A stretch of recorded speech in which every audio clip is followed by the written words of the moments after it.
Today we're going to talk about letting go. Why do you think that people have such a hard time letting go?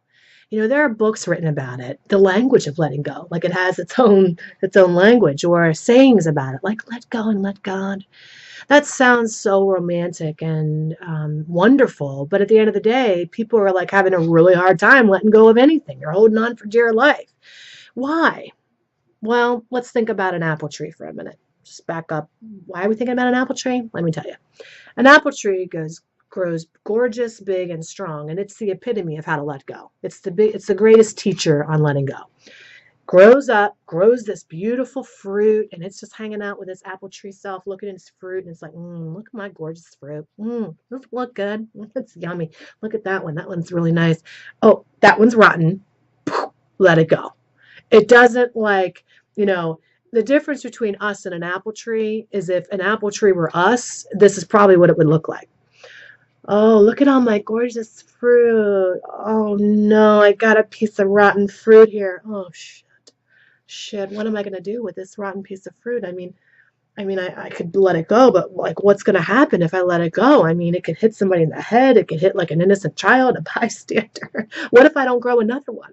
What if I let this piece of fruit grow and nothing goes in its place and then I'm left with a big gaping hole in my tree? That would be totally unattractive and completely devastating. I mean, and what if I try to let it go and part of it still hangs on? I mean, that's going to be weird. Then I'm going to have this like half rotting apple there. Okay, so the apple doesn't go on and on and on making up a story about what's going to happen when it lets it go. It just lets it go. So it's not the letting go that we have a hard time with. It's the story we tell ourselves about what's going to happen when we do it that gives us the biggest problem. Now listen, when I was young and dumb, and I was about 16 to 20s, and I was dating this guy that was really, really bad for me. Okay. He was terrible for me. He was abusive, verbally, it just was not good. It wasn't a safe relationship at all. It was really, really hurtful and bad.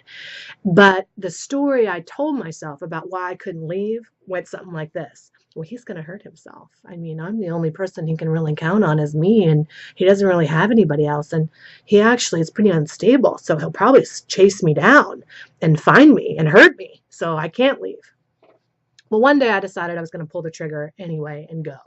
And so I packed my car and I moved 4 hours away, and I was living that story the whole drive there. Oh God, he's probably going to know where I'm at. He's probably following me. I was looking in my back of my rearview mirror. Do you know that asshole didn't even have the nerve to stalk me?